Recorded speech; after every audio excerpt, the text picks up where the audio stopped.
The story of books is the story of human civilization. Long before paper, knowledge was carved on stone tablets and written on papyrus scrolls in ancient Egypt.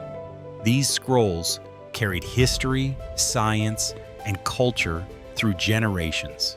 Then, around the 1st century AD, the Romans introduced the codex, sheets bound together, much like the books we hold today. This invention marked a turning point, making knowledge more accessible. The printing revolution. Centuries later, in the mid-1400s, Johannes Gutenberg changed history forever. With his printing press, he became the father of the modern book. For the first time, books could be mass-produced, spreading ideas across the world. From stone and scrolls to bound pages and printing presses, books have constantly evolved. And today, in 2025, the process of making books is faster, more precise, and more innovative than ever before. Let's find out how books are printed today.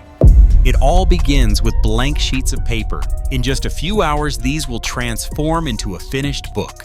Modern high-speed presses can print thousands of pages per hour. Each sheet receives exactly the right amount of ink, placed with microscopic precision. Printed sheets are folded into sections called signatures. Each signature holds multiple pages, all in perfect order. Next comes binding. The signatures are stacked, aligned, and glued or sewn together at the spine.